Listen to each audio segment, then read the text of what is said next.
오늘은 이제 말라기 마지막 시간이고 또 소예언서 마지막 시간입니다. 오늘 이 부분은 말라기의 결론 부분이기도 하고 우리가 소예언서를 전체를 하나로 보자 그런 말씀을 드렸는데 전체의 결론이기도 합니다.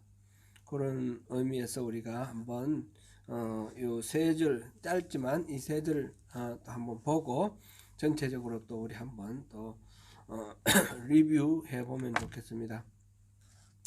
말라기 결론 부분에는 세 가지 메시지가 나와 있습니다. 하나는 4절 모세의 율례와 법도를 기억하라 하는 거고, 두 번째는 내가 선지자 엘리야를 보내겠다. 세 번째는 그가 아버지의 마음을 자녀에게로, 자녀의 마음을 아버지에게로 돌이키게 하겠다. 그런 말씀입니다. 5절부터 먼저 보도록 하겠습니다. 5절 하나님께서 엘리야를 보내주시겠다고 하셨는데 여호와의 크고 두려운 날이 이르기 전에 엘리야를 보내겠다 이런 말씀하셨어요. 여호와의 크고 두려운 날은 언제입니까? 이 말씀은 바로 직접적으로 4장 1절에 나오는 말씀입니다. 만군의 여호와가 이르노라, 보라 용광로 불같은 날이 이르리니. 용광로 불 어떤 겁니까? 쇠를 녹이는 그 뜨거운 그런 가마이죠. 그게 뭐든지 들어가면 다 녹습니다. 왜 녹입니까? 쇠를 그렇게 해서 모양도 만들고 불순물도 걸러내고, 그래서 그것으로 통해서 이제 비로소 필요한 쇠를 만들어내기 위해서 그런 거죠. 쇠나 다른 모든 금속들 그런 식으로 그 용광로 불 같은 날이 이럴 것이다. 모든 것들을 다 이렇게 녹여서 완전히 이렇게 새로운 것으로 만들어지려 그러면 그 전에 있던 우리가 말하자면 녹는 거죠. 어떤 이미지인 것 같습니까? 느낌이 무서운 이미지입니다. 그죠? 거기 앞에는 누구도 나는 괜찮아, 그 정도야 뭐 나는 괜찮아 이렇게 말할 수 있는 사람이 아무도 없습니다. 모두 다 그 앞에 가서는 다 녹아버려, 겸손하게 다 녹아지는 그런 곳입니다. 세상에서 잘났다고 뻗대고 세상에서 권세를 누리던 그런 사람들도 가서 녹는 거고, 특별히 이 용광로 같은 날, 이거는 악인에 대한 심판의 날을 의미합니다. 모든 악한들이 다 그곳에서 녹아버리는 그런 날이 될 것이다. 그래서 뒤에 이어지는 말이 교만한 자와 악을 행하는 자마다 다 지푸라기가 될 것이다. 지푸라기 불태우면 그만 확 타버리지 않습니까?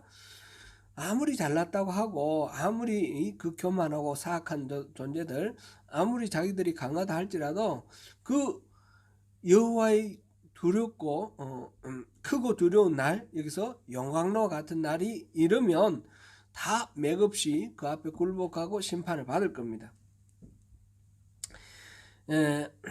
그 날은 이렇게 교만한 자에게는 두려운 날이 되지만 또 하나님을 경외하는 자에게는 기쁨의 날이 되죠.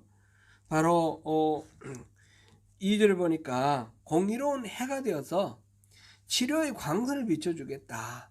외양간에 갇혀있던 송아지가 뛰어나와서 끙충끙충 뛰듯이 너희들이 모든 속박에서 벗어나서 그 쓰라리나 아픔들, 고통들, 원한, 어떤 주눅덤, 모든 이런 두려움이라든지 이런 모든 것들이 다 치료받고 하나님 앞에서 너무너무 기뻐서 깡충깡충 뛰는 춤추는 그런 기쁨의 날이 되는 거예요. 그 날이. 그죠?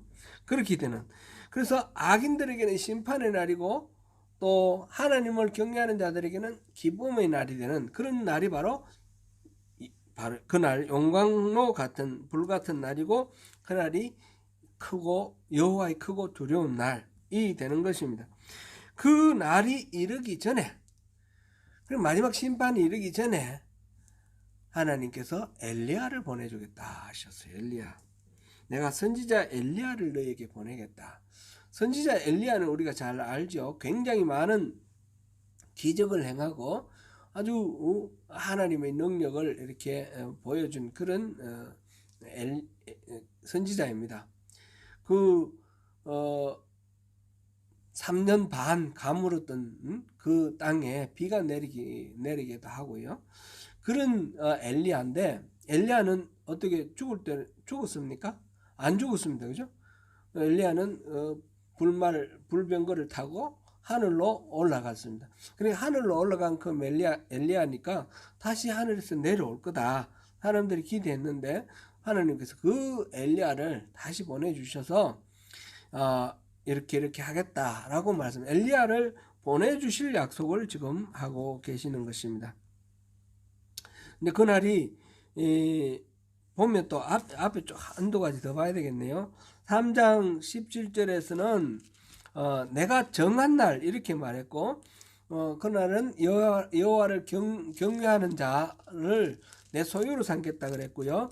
3장 2절에서는 그가 임하시는 날인데 레위 자손을 은같이 깨끗하게 연단할 날이다 그랬고요. 간음하는 자, 거짓 맹세하는 자, 품꾼의 삭세되어 억울하게 하는 자, 과부와 과를 압제하며 나그네를 억울하게 하며 하나님을 경외하지 아니하는 자, 이 악인을 지금 여러 가지로 표현을 했습니다. 이런 사람들은 심판하기 위해서 그가 임하실 것이다 그랬습니다. 그랬던 그 날인데, 그 말하자면 마지막 심판의 날인데, 그날이 이르기 전에 엘리야를 보내주겠다 하셨고요. 이 엘리야가 이 땅에 오면 사람들은 마지막 심판 당하기 전에 이 엘리야가 오니까, 이 엘리야는 왜 오겠습니까? 그 마지막 심판 이전에 와서 회개할 사람 회개하라는 겁니다. 회개를 하게 하고 하나님께로 돌아갈 기회가 이제 생기는 것입니다. 그것이 지금 6절에서 그렇게 표현되어 있습니다. 엘리야가 와서 그가 여기 그는 엘리야입니다. 아버지의 마음을 자녀에게로, 자녀들의 마음을 아버지에게로 돌이키게 하겠다. 돌이키지 않는 자들은 저주로 그 땅을 칠까 한다. 그렇게 했으니까 그 마지막 기회인 거죠. 그 돌이키지 않으면 저주로 빠지는 것이고, 그 돌이키기 바로 직전에 엘리야가 와서 돌이키라 그러는데, 아버지의 마음은 자녀에게로, 자녀의 마음은 아버지에게로. 이거는 무슨 의미일까요?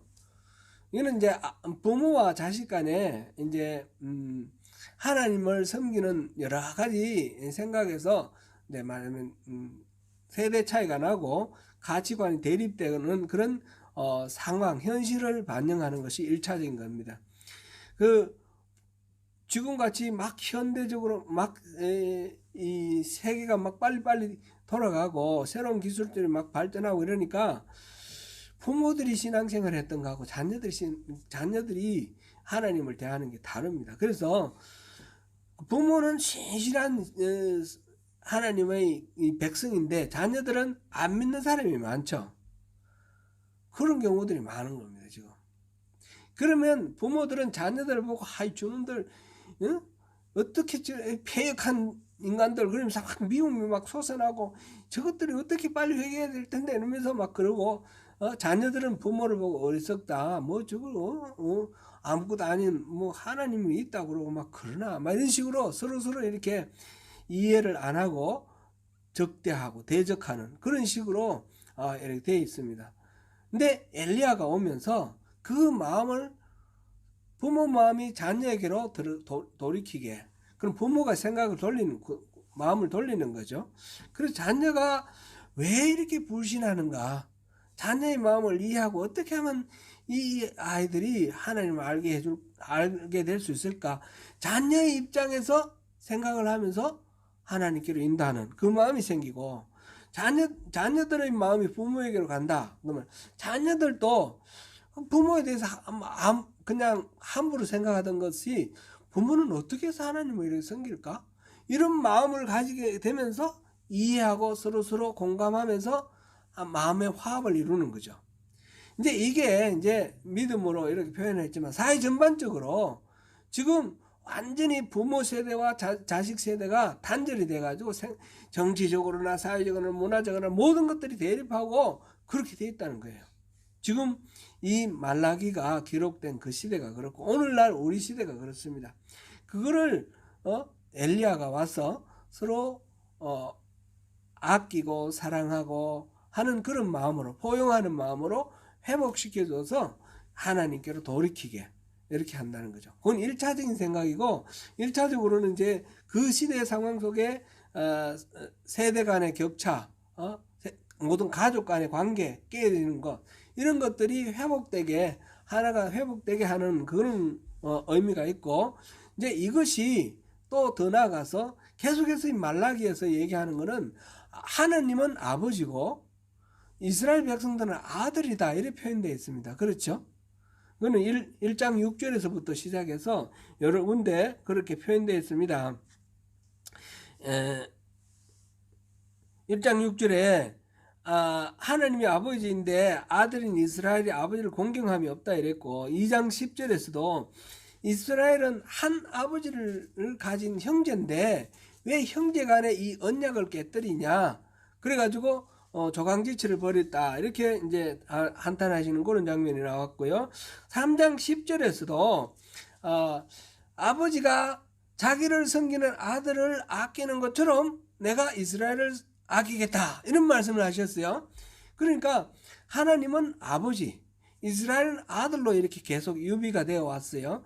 그 연장선에서 여기서 아버지의 마음이 아들에게로 돌이키고 아들의 마음이 아버지에게로 돌이키고 아버지와 아들, 하나님과 이스라엘 사이에 깨어진 관계가 다시 회복되는 것을 말합니다. 그래서 이 마지막 기회예요. 마지막 기회. 지금 심판의 때가 이르기 전에 엘리야가 와서 그 하나님과 이스라엘 사이에 깨어진 관계를 회복하고 다시 믿음으로 하나님을 신뢰하는 그 믿음으로 다시 서도록 하는 그 역할을 할 것이다. 실제로 여기 이제 이스라엘, 지금 우리 신약 성경에 보면 이 엘리야는 누구죠? 요한, 사도 요한이, 세례 요한이 엘리야라고 그랬습니다. 그리고 그 주가 오시는 날, 여호와 그 주님이 오시는 날이, 예수님이 오시는 날이 바로 예수님이 주님이시니까, 그죠? 오시는 날 이렇게 왔습니다. 신약에 그렇게 연결이 되는데,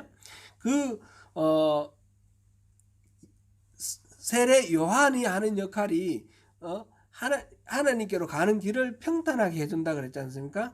이 깨어진 관계를 회복해서 주님을 맞이할 수 있도록 하는 그런 역할을, 예비적인 역할을 한다, 그런 건데, 바로 여기서 말라기에서 예언하는 바가 바로 그런 예언입니다. 여호와의 크고 두려운 날 머지않아 임할 것입니다. 악인에게는 그 무서운 심판의 날이 되고 또 하나님을 경외하는 자들에게 기쁨의 날인데, 모든 깨어진 관계가 다시 회복될 수 있는 그런 회개의 기회로 이렇게 지금 엘리야가 올 것입니다. 그러면 이제 여호와의 날이 임할 겁니다. 그죠? 보라, 이렇게 나오는 거는, 보라는 항상 임박한 미래를 말하는데, 예수님이 오셨고 예수님 약속대로 다시 오신다 하셨어요. 다시 오실 때 그때 모든 심판이 있을 거라고 말씀하셨어요. 그죠? 그러면 예수님이 심판하시는 그날이, 예수님이 임하시는 날이 오기 전에 우리는 어떻게 살아야 됩니까? 지금 여호와의 크고 두려운 날이 오기 전에 엘리야가 와서 기회를 준다 그랬는데, 이 엘리야는 이미 왔어요. 그죠? 우리는 어떻게 살아야 됩니까? 오늘 이 말라기의 이 독자들을 생각해 보면, 그들에게 말라기가 지금 이 말을 선포할 때 곧 임박해서 여호와의 날이 오는데 그 전에 엘리야도 올 거다 그랬을 때, 그럴 때 이 말라기 시대의 사람들은 어떻게 살아야 됩니까? 뭐 하고 살아야 됩니까? 그게 바로 4절 말씀입니다. 4절 말씀을, 이게 이제 핵심 결론이고, 이걸 왜 이렇게 살아야 되느냐 이유가 지금 5절 6절이 되는 겁니다. 4절 말씀이 뭡니까? 4절 말씀 같이 한번 읽어봅니다. 너희는 내가 호렙에서 온 이스라엘을 위하여 내 종 모세에게 명령한 법 곧 율례와 법도를 기억하라. 호렙에서 온 이스라엘을 위해서 내 종 모세에게 명령한 법 율례와 법도를 기억하라. 이 법, 이게 토라입니다. 그죠? 율법이라고도 번역하고, 이 율례와 법도 토라입니다. 토라를 가리킵니다. 하나님의 법, 하나님의 율법, 이거를 기억하라는 거죠. 이거를 기억하는 것이 오늘 살아가는 이 말라기 선지자의 선포 말씀을 듣고 살아가는 말라기 시대의 사람들이기도 하고, 오늘 이 성경을 읽는 우리가 살아갈 삶의 모습이기도 합니다. 하나님이 이렇게 살아라 이렇게 말씀하셨습니다. 하나님의 종이라는 말은, 이 종은 우리가 다 알듯이 주인을 위해서 존재하는 거 아닙니까? 이 종이라는 말 자체가 섬기는 자라는 뜻입니다. 모세는 하나님의 종, 하나님을 섬기는 자였습니다. 지금 앞에서 뭐라고 그랬습니까? 14절, 3장 14절. 하나님을 섬기는 것이 헛되다 이렇게 말했죠. 하나님을 섬기는 것은 헛되다 그랬는데, 하나님을 섬기는 자의 대표가 바로 모세고, 모세가 하나님으로부터 받은 그 명령을 기억하는 것이 우리가 살아갈 길입니다. 하나님을 섬기는 자가 헛된 것이 아니고, 하나님을 섬기는 자가 진짜 삶의 의미, 가치가 있는 그런 존재인 것입니다. 여기서 이제 모세하고 토라 이 율법을 연결시키는 것은 이 예언서에는 없는 사례입니다. 예언서에는 모세가 몇 번 등장하긴 하지만, 출애굽을 한 리더로 모세가 등장했지만, 율법과 하나님의 종 모세에게 명령한 법, 이렇게 직접 연결한 내용은 말라기 여기가 유일한 것입니다. 그리고 이 선지자들이 뭘 말을 할 때 하나님의 율법, 율례를 말했지만 모세하고는 연결이 안 된 상태로 이렇게 계속 언급이 되었는데, 마지막 결론 부분에 이거를 연결을 시켰습니다. 연결을 시켜서 이 모세, 하나님을 섬기는 자인 모세와 율법, 이것이 이제 이 말라기 예언자의 선포의 핵심 결론으로 나왔다라는 것을 우리가 기억해야 되겠습니다. 그래서 말라기가 볼 때 궁극적으로 모든 것들이 회복되고 변화되는 그날은 결국은, 그러니까 마지막을 준비하기 위해서 살아가는 그 시대의 사람들은, 그 사람들에게 가장 중요한 해결책은 모세의 율법이다라는 겁니다. 이게 바로 결론이 된다라고 지금 여기서 하고 있습니다. 주로 이제 여기서 호렙산 얘기 나오고 이런 얘기들은 이제 신명기에서 언급된 그런 말들입니다. 그래서 이 말라기는 신명기와 굉장히 가깝다 하는 것은 우리 참고로 그냥 알고 지나가고요. 이 토라는 모세를 통해서 온 이스라엘에게 주신 말씀이다. 이거를 우리가 기억하고요. 그러니까 말라기가 지금 뭔가 지금 막 이스라엘 사람들에게 선포를 하는데, 율법을 말하고 이렇게 말을 하는데, 이게 새로운 법이 아니라는 겁니다. 모세의 법이다라는 겁니다. 이게 결론이라는 것이 중요하겠습니다. 항상 우리가 뭔가 중요한 거, 우리가 놓치지 말고 붙들어야 될 거, 그거를 얘기를 할 때 그것이 시대마다 달라지고 상황마다 달라지고 그런 것이 아니고, 그 한 가지가 있다라는 겁니다. 변함없는 한 가지. 그게 모세를 통해서 주셨던 하나님의 율법. 그것이 지금 우리에게 해당되는 하나님의 율법이다. 이게 이제 말라기의 이야기입니다. 말라기의 그 주장인데, 이거는 사실상 예수님도 그렇게 말씀하셨어요. 예수님도 요한 1서 2장 7절 8절 우리 같이 얼른 한번 찾아볼까요? 요한 1서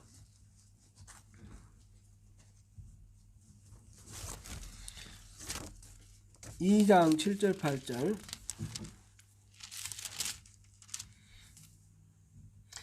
같이 읽어봅니다. 시작. 사랑하는 자들아, 내가 새 계명을 너에게 쓰는 것이 아니라 너희가 처음부터 가진 옛 계명이니 이 옛 계명은 너희가 들은 바 말씀이거니와 다시 내가 너희에게 새 계명을 쓰노니 그에게와 너희에게도 참된 것이라. 이는 어둠이 지나가고 참빛이 벌써 비침이니라. 아멘. 예수님께서 새 계명을 쓴다 그러시면서 내가 쓰는 이 새 계명은 새 계명이 아니라 옛 계명이다 이런 말씀하시는 거예요. 이거는 요한복음 14장 21절에서도 그런 말이 나오는데, 그러니까 내가 나를 사랑하는 것은 아버지를 사랑하는 것이다. 내 계명 아버지가 주신 계명이다. 그런 말씀을 주셨어요. 일반적으로 예언자들은 지금 이사야부터 시작해서 쭉 나오는 이 예언자들은 새로운 삶을, 지금까지 이렇게 살아온 이 삶 그대로 가면 다 망한다. 삶을 변화시켜라. 개혁을 말합니다. 삶의 변화를 촉구합니다. 새로운 삶을 촉구를 합니다. 그런데 이 예언자가 말하는 새로운 삶은 전에 없었던 삶을 말하는 것이 아니라 하나님이 말씀하셨고 그 전에 이렇게 제시되었던 삶, 예전에 주어졌던 그 삶을 회복하라는 의미입니다. 우리 종교개혁 얘기할 때도 그 말씀을 제가 여러 번 들었습니다. 종교개혁은 이제 어떤 종교가 있고 새로운 종교를 만들어내는, 그러니까 뭐 유대교가 있었고 기독교가 새로 나왔고 기독교에서 또 이렇게 뭐 천주교가 되고 또 개신교가 되고 이런 식으로 새로운 것들이 계속 나오는 것이 아니고 원래 하나님의 그 선포하신 말씀대로 돌아가자는 겁니다. 유대교가 하나님 주신 율법을 받아가 가지고 있었지만 하나님 뜻과 멀어지니까 예수님께서 옛 계명을 지금 새롭게 쓰시는 새 계명으로 이렇게 바꾸셨는데, 그 바꾼 새 계명이 뭐냐면 하나님의 원래의 마음이고 원래 주셨던 계명이라는 겁니다. 그래 하나님의 말씀대로 돌아가자. 그 형식적인 여러 가지 규례들, 형식에 얽매여서 본질적인 하나님의 마음을 잃어버리면 안 된다. 안식일날 병자 고쳐준다고 비난하는 사람들 아닙니까? 그죠? 생명을 귀중하게 여기고 이렇게 하나님의 마음은 사랑인데 미워하고 경계하고 이런 식으로 자꾸 가니까 예수님께서 그거를 돌리신 거고, 그걸 바울 사도가 그렇게 초대교회에서도 막 이렇게 형식화되어 가니까 바울 사도가 다시 그거로 돌아간 거고, 종교개혁이 일어난 것도 바로 그런 겁니다. 이 초대교회가 계속해서 껍데기가 굳어지면서 세월이 지나가면서 형식화되고 이 조문을 지키는 것 가지고 사람들을 구속하고 형식화돼 가니까 본질로 들어가자 그거죠. 종교개혁은 계속해서 본질로 돌아가는 겁니다. 그래서 이 여호와의 크고 두려운 날이 이르기 전에 살아갈 오늘날 삶의 모든 모습의 결론은 뭐냐? 하나님이 주신 모세를 통해서 주셨던 그 율법, 그 윤리와 규례를 기억하라는 겁니다. 그러니 바리새인들처럼 그런 형식화된 그런 게 아니라 예수님이 말씀하시는 그 하나님의 그 진정한 마음, 속마음, 그것을 회복하는 것, 그것을 기억하는 것이 바로 이 마지막 때 심판을 대비하는 모든 사람들의 바른 마음이라는 거죠. 이게 지금 4절 말씀입니다. 오늘 본문 4절 말씀. 이제 다 끝났습니다. 그렇죠? 우리가 말라기를 이제 마침내 마쳤는데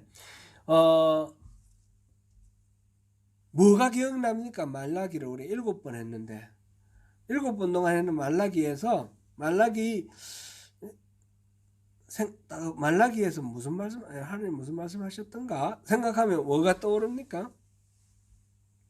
제가 이제 제 아내한테 미리 물어봤거든요. 물어봤는데 뭐 말라기 하면 뭐가 떠오르냐 그러니까 11조라고 그랬어요. 11조는 이거하고 상관없이 항상 많이 듣던 말라기 하면 떠오르는 매칭되는 그런 말씀인데 11조도 중요한 말씀인데 11조는 하나의 방법론적으로 말이 나온 거예요. 언급된 거예요. 11조는 하나님을 떠나갔다 그러니까 우리가 언제 떠났습니까? 어떻게 돌아갈까요? 그랬더니 하나님이 그것을 도둑질했다. 그러면서 11조와 봉헌물을 말씀하셨어요. 말하자면 관계를 말한 거예요. 하나님과의 관계. 그거를 돌이키기 위해서는 하나님의 것에 대해서 바로 인식하고 돌아가야 된다. 그 말이었고 그것도 중요한 이야기입니다. 그 외에 이 말라기 하면 떠오르는 게 뭐 혹시 없습니까? 말라기의 핵심 메시지는 무엇일까요? 그거를 이제 우리 한번 생각해 봐야 되겠는데요. 말라기는 어떤 상황에서 선포되었다 그랬습니까? 선포된 배경이 BC 475년에서 460년경 시대는 그렇다 그랬고요. 이때는 바벨론에서 포로 생활하다가 돌아와서 성전을 새로 지었습니다. 돌아온 해가 518년에 돌아오기 시작했거든요. 538년 제가 말씀드린 538년에 돌아오기 시작해서 와서 536년부터 이제 성전을 막 지었는데 짓다가 중단되고 그러다 다시 이제 한 20년 지나가서 다시 작업을 해서 학계 스가랴 때 성전을 완성을 했습니다. 그게 516년입니다. 제가 연대를 헷갈려서 죄송합니다. 그러니까 귀환한 지는 몇 년 됐습니까? 460년이라 잡고 돌아올 때가 538년, 540년 그 비슷한 때잖아요. 그러면 한 몇 년 됐습니까? 예? 100년은 안 됐죠. 한 80년 됐잖아요. 한 7, 80년 돌아온 지 7, 80년 됐고요. 그러고 난 뒤에 이제 성전을 지었는데 성전 지은 게 516년이라고 했으니까 516년부터 따져보면 한 50년, 60년 요 정도 지나갔어요. 그죠? 돌아올 때 귀환할 때 어떤 설레는 마음을 돌아왔습니까? 우리가 하나님을 제대로 섬기지 못해서 나라가 망하고 그렇게 포로로 끌려갔는데 하나님이 예레미야를 통해서 예언해 주시기를 70년 후에 너희들 돌아갈 거다. 딱 70년 되니까 돌아온 거예요. 그러니까 하나님 말씀대로 됐으니까 이제부터는 우리는 이제 모든 것들이 형통할 것이다. 그런 생각했는데 계속 어려움이 있었어요. 천신만고 그때 성전을 완공하고 이제 하나님 앞에 예배를 회복하게 됐으니까 이제 더 이상 어려움은 없겠지 그랬는데 그러고 난 뒤에 5, 60년이 지났어요. 어려움이 없습니까? 여전히 어렵습니다. 그 자기들을 억압하고 있는 제국 페르시아는 여전히 잘 삐까번쩍하고 잘 되고 있습니다. 앞선 제국 아주 선진국입니다. 자기들은 가난한 그런 거고. 그 돌아온 사람들 중에 하나님을 잘 섬기고 이런 사람도 있지만 하나님 별로 섬겨봐야 도움 안 되네. 그리고 자기 나름대로 꾀를 써서 장사하고 막 이런 사람은 막 잘 되는 거예요. 뭔가 이 모순이 있다라는 생각이 듭니다. 하나님 뜻대로 잘 살아가려고 하는 우리들은 여전히 궁핍하고 고통스럽고 힘들고 어렵고 하나님하고 상관없는 저 제국들이라든지 우리 가까이 있는 이웃 나라라든지 우리나라 사람들 중에서도 저거 잘 사는 사람들 보니까 하나님을 떠난 사람들이 더 잘 산단 말이죠. 그러니까 불평불만하는 거죠. 그래서 하나님이 내가 너희들 사랑한다 그러니까 언제요? 하나님 우리 사랑한다고요? 아이고 그거 못 믿겠는데요. 그런 말 하는 거예요. 너희가 왜 내 자녀인데 내 약속을 어기고 어디 너희들끼리 그렇게 조강지처를 벌이고 막 이렇게 하냐. 그러니까 하나님이 이렇게 말씀해 주시는 그 이야기들이 지금 6개의 논쟁으로 들어있지 않습니까? 6개의 논쟁. 6개의 논쟁에 계속해서 이스라엘 사람들은 하나님의 말에 동조를 안 하고 반대하고 막 그러는 거죠. 이게 이스라엘 사람들이 그만큼 정신적으로 혼란스럽고 신앙적으로 이렇게 흔들리고 있고 삶이 공고하다라는 그런 얘기입니다. 그런 때에 말라기가 기록됐습니다. 말라기가 하나님께서 말라기를 통해서, 말라기라는 선지자를 통해서 주시고자 하시는 목적, 이 말씀의 목적이 뭐겠습니까?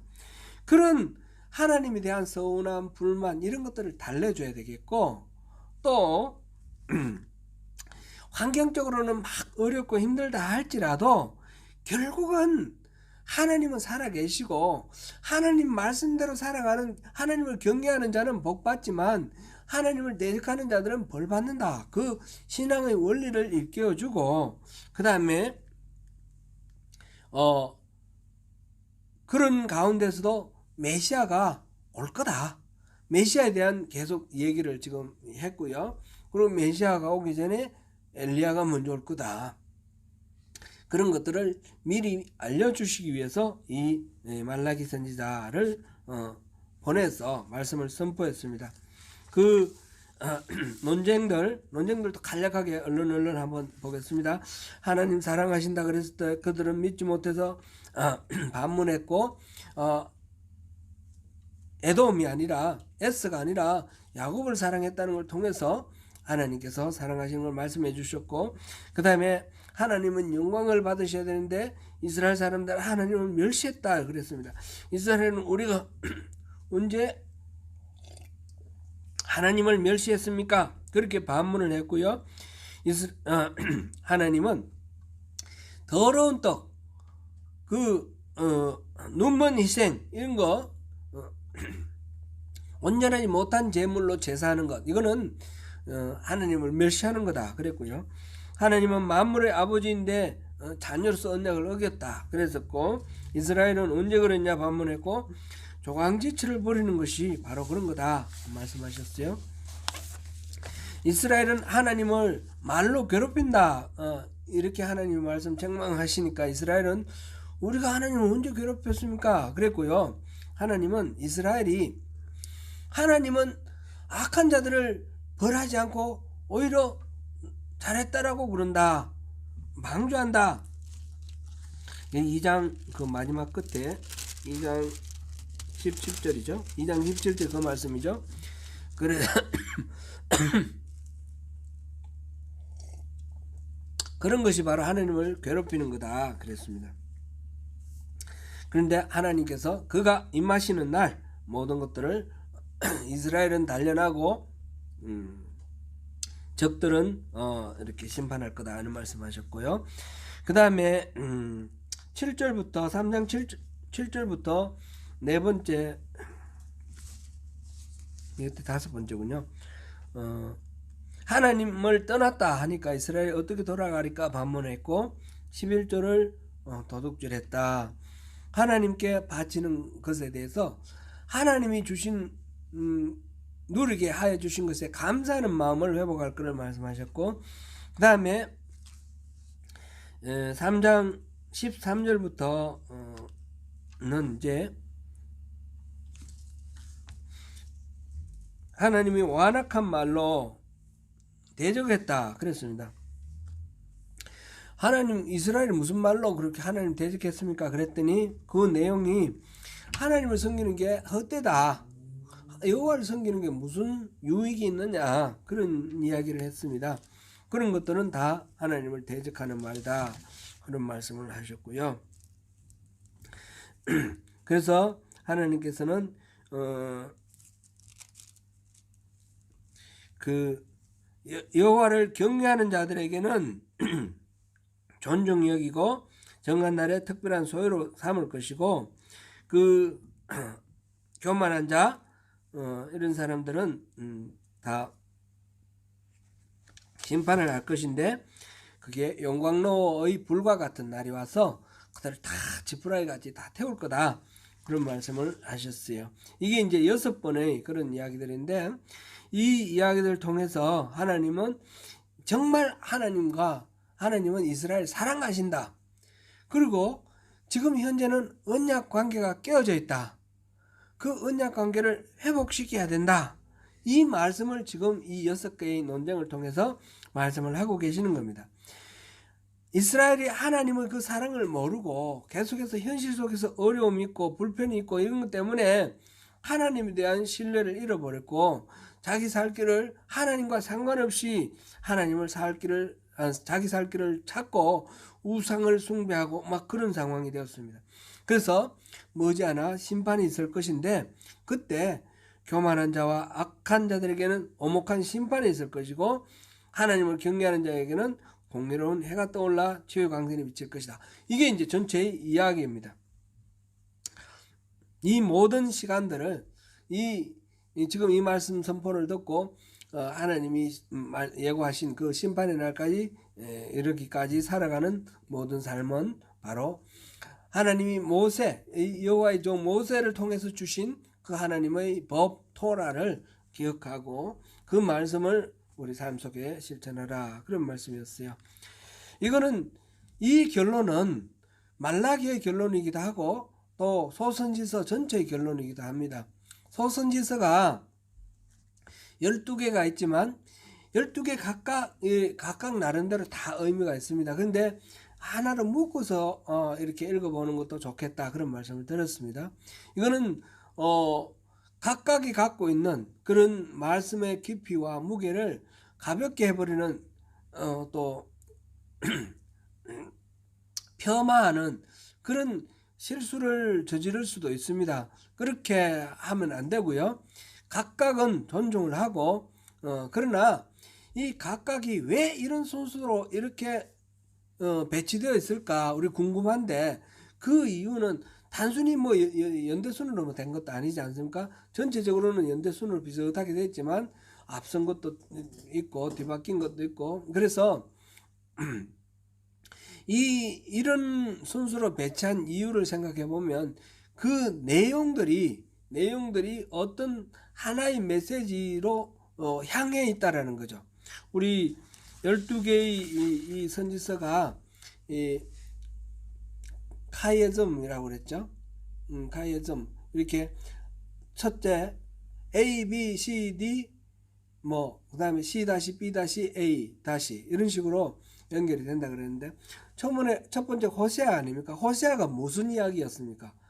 자기 음란한 아내를 계속해서 데리고 와서 용서해주고 하는 것을 통해서 하나님이 이스라엘 그렇게 사랑하는데 이스라엘이 하나님의 그 사랑을 모르고 자기 마음대로 살아가려고 하는 거잖아요.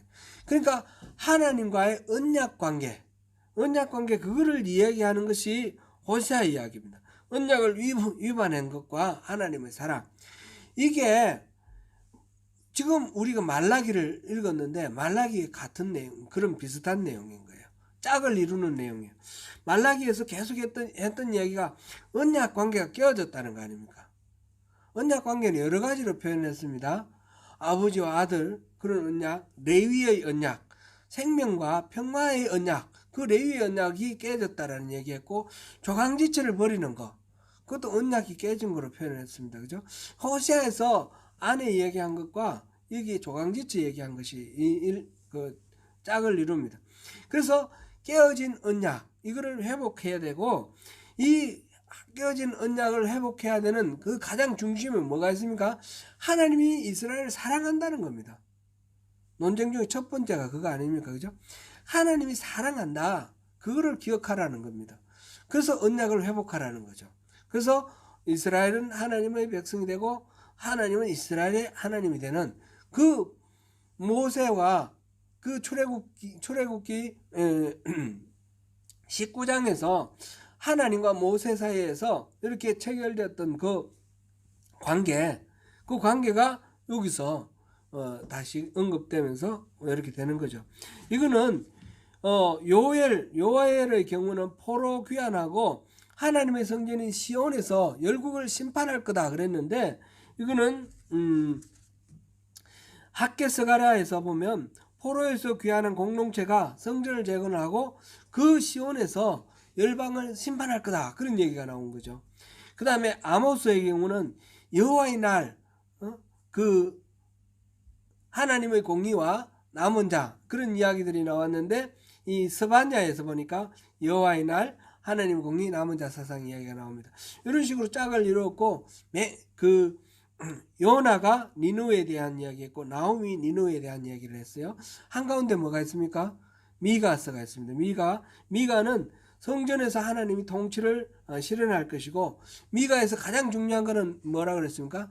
메시아가 오시는 거다. 남은 자의 죄 용서.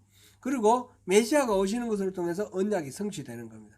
그래서 깨어진 언약의 성취. 이게 이제 소위 연서 전체에 12권 전체에 하나의 방향이라는 거죠. 방향. 이 깨어진 언약을 회복시켜서 언약을 성취하는데, 그 과정 속에서 하나님께서 메시아를 보내주실 거다. 메시아에 대한 이야기가 계속 중간에 나오고 있고요. 그렇게 해서 메시아를 통해서 하나님께서 모든 것들을 회복하실 것이다. 이게 이제 구약의 마지막이 되는 거죠. 그래서 나중에 예수님께서 오십니다. 그래서 소선지서의 이 결론도 이렇게 하나님께서 이 깨어진 언약을 회복하기 위해서 메시아를 보내고 언약을 성취할 텐데, 그때까지 이스라엘 사람들은 어떻게 살아야 되죠? 이 율법을 묵상하면서 살아라는 겁니다. 그 율법에 대해서 여러 가지로 표현을 했습니다. 우리 미가서, 제가 이제 좀 여러분들한테 많이 강조를 했던 미가서 6장 6절부터 8절을 한번 읽어보겠습니다. 같이 읽습니다. 내가 무엇을 가지고 여호와 앞에 나아가며 높으신 하나님께 경배할까? 내가 번제물로 1년 된 송아지를 가지고 그 앞에 나아갈까? 여호와께서 천천의 수량이나 만만의 강물 같은 기름을 기뻐하실까? 내 허물을 위하여 내 마다들을 내 영혼의 죄로 말미암아 내 몸의 열매를 드릴까? 사람아, 주께서 선한 것이 무엇임을 내게 보이셨나니 여호와께서 내게 구하시는 것은 오직 정의를 행하며 인자를 사랑하며 겸손하게 내 하나님과 함께 행하는 것이 아니냐.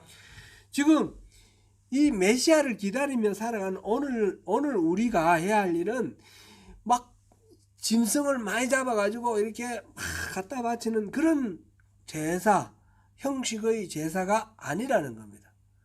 그런 건 제사, 예배는 당연히 하늘만 우리가 드려야 되는 예배죠.